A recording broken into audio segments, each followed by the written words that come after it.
Hey, welcome to another video. So today we're going to be going into the entire life of the gold MARDUK.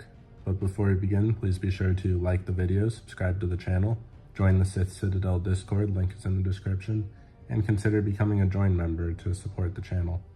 Anyway, let's jump straight into it. Once little more than an ashrak, with a name lost to history while in the service of Ra, MARDUK was once sent to kill Ashuli, who was the GOA'ULD leader of Eridu, an area now known as southern Iraq, and quickly rose to become one of Ra's greatest and most trusted lieutenants. It was because of this act that he took the name MARDUK, meaning Bull of the Sun. He used this position to great effect when Tiamat launched a revolt against Ra, pledging to remove the Mad Queen if the System Lords gave him free reign to do so and recognized him as one of their own. Although some wanted him killed for presuming he could ask for this out of hand, most agreed and hoped for his bloodthirsty nature to either succeed or cause him to die in the attempt. Either outcome would have been acceptable to them. MARDUK soon took command of the entire combined fleets, once controlling over a dozen Hawtalks, as well as countless other support vessels, and executed several attacks which drew Tiamat's forces into traps set in the key systems, destroying the stars of these systems, causing them to go supernova. MARDUK's subjects managed to take most of Tiamat's forces out of their suicidal attacks. It was during this time that MARDUK himself infiltrated Tiamat's court and engaged her in person, while the space battles distracted her. Even without her space fleets and loyal Jaffa, Tiamat almost managed to kill MARDUK, and he only managed to save himself by luring her into a trap, which he had prepared with the transportation rings. This trap literally cut Tiamat in half, leaving part of her in the temple with MARDUK and the rest transported to her flagship in orbit. Celebrating his victory, MARDUK performed an ancient ritual and expanded upon it by ritually preparing and eating the body of his fallen foe. It was through this that, unexpectedly, he gained Tiamat's knowledge and memories, through which he had learned of her plans to create an army of monster Goa'uld, which he was going to use to replace the System Lords. He promptly commanded several Naquadah-laden motherships to plunge into the star which the planet orbited, causing a mini-nova which immediately wiped out the small human population, as well as Tiamat's orbiting facilities. What he did not know was that these monster Goa'uld survived. The same memories led to MARDUK going to Kinju, an Onus-hosted Goa'uld's son or consort to Tiamat, whom she had entrusted with her eye, a powerful artifact which later Anubis' mothership was powered by. MARDUK managed to capture Kinju alive, and presented him to the assembled System Lords, sealing the pact which had them join him as one of the ranks, and naming him Master of the Eye of Tiamat, as well as all Tiamat's former possessions. MARDUK decapitated and ate Kinju before the other lords' very eyes.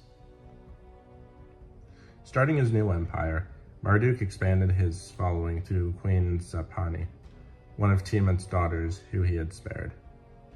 In keeping with his high opinion of himself, he wanted nothing less than physical perfection for the hosts of his subordinates, and was not above taking beings from even the lowest social stature to become hosts.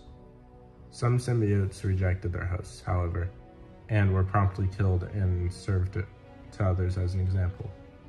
If MARDUK was to deal with these beings every day for eternity, then he demanded that they be beautiful and obey his every command.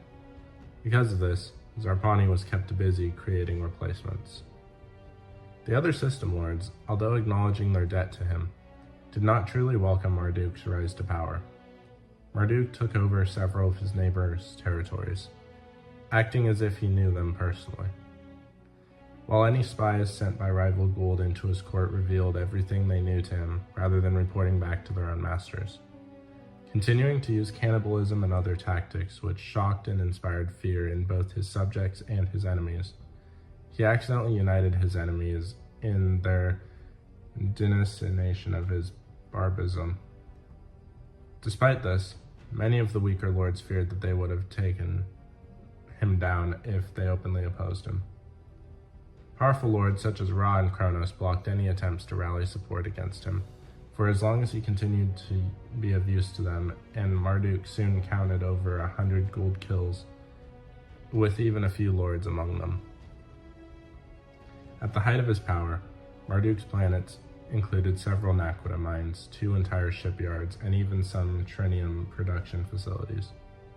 Among these planets was Zagara, one of his treasury planets, which contained large amounts of natural deposits of gold, naquadah, and the various crystals and gems which powered Goa'uld technology. His armies numbered in the hundreds of thousands, and only grew with each Goa'uld Marduk killed, absorbing their armies into his own.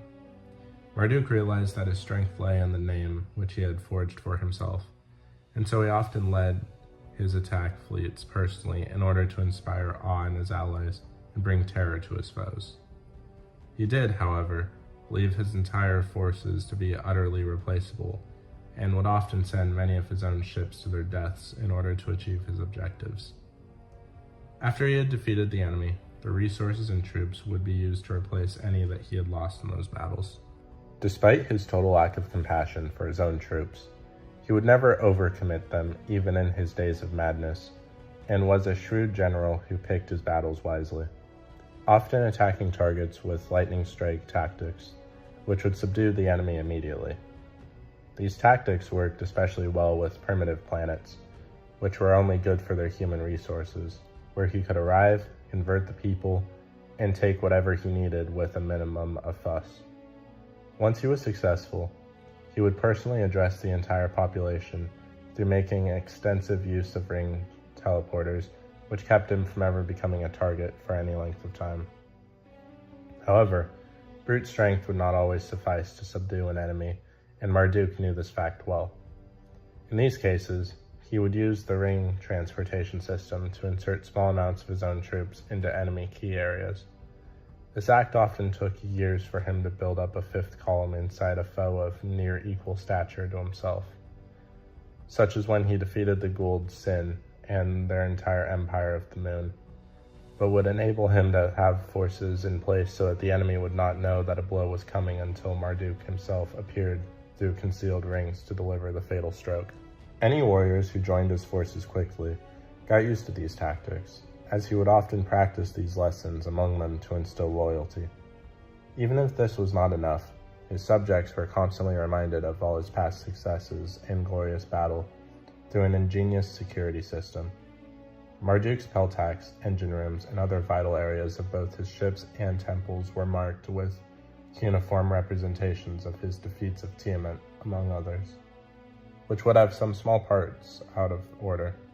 In order to gain access to these areas, his followers would have to learn the stories by heart, which SG1 would later recognize as being Babylonian creation myths, and correctly identify these incorrect sequences to unlock the doors.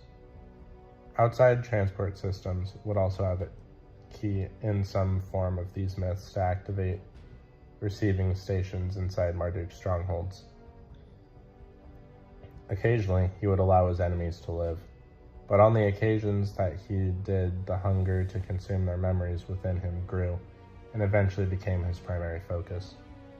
The flood of others' memories soon became a cacophony of voices within his head, and he started to kill not only his enemies, but those who had suited his increasingly bizarre whims.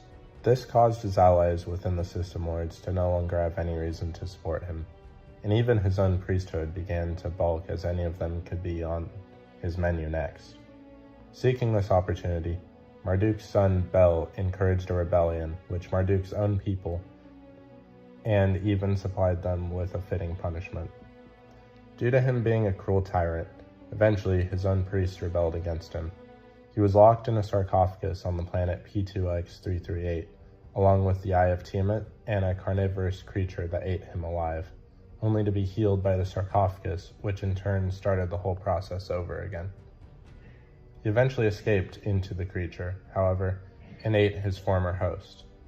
In 1999, Russian doctor of archaeology Alexander Britsky began an excavation in southern Iraq near Rafta, where he found several tablets engraved with Babylonian cuneiform symbols, and one with an unknown set of symbols later revealed to be a Stargate address. the coordinates for P2X338. Though the Russians did not have a Stargate at this time, they did have a DHD, which contained these symbols and so classified the entire dig, never allowing it to become public knowledge. When Russia set up their own Stargate program, Russian Army intelligence gave secret orders to Major Valentin Kerensky to go to the planet and retrieve a magical device known as the Eye of Tiamat, along with Dr. Alexander Britsky. The team did in fact manage to find the eye, along with Marduk's former host body in his sarcophagus, but at the same time freed the carnivorous creature, which Marduk had taken as its host. In the creature's body, Marduk was responsible for the deaths of the entire team, either for murdering them himself or causing them to use their cyanide pills to commit suicide, which left him without a viable host which he could use to escape the ziggurat. As he ate their dead bodies, he cocooned himself in the creature, biding his time. SG1 later came to P2X338, discovering the ziggurat along with the empty packet of cigarettes left by the former Russian team. They went back to Earth and reported to Stargate Command, who discovered the facts surrounding the secret Russian team, which led to SG1 being sent back to the planet, along with a further Russian team to assert the status of their comrades. Marduk again awoke when Colonel Alexei Zhukov set off a booby trap, causing the entrance to the ziggurat to close. He attacked Lieutenant Tolnev in the body of the creature, poisoning her before he took Major Sergei Valerin as a host. In his new body, Marduk attempted to kill the other Earthlings in order to escape and once again take a place of power. Due to his host memory, he knew the Russian team's attempt to retrieve the Eye of Tiamat, and so attempted to retrieve it from the Russian commander, Zhukov, before he killed him.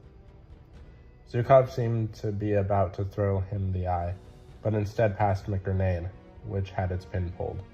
This caused the entire room that they were in to collapse on itself, an event which Colonel Jack O'Neill witnessed, and so SG1 presumed Marduk to have been killed. During this time, Dr. Jackson had managed to find some transportation rings, which he believed would take them to another temple a few miles away.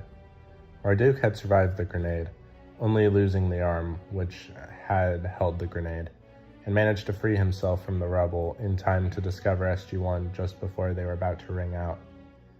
Captain Samantha Carter used a remote to activate a pile of C4 along with some Russian explosives, and the group escaped through the rings.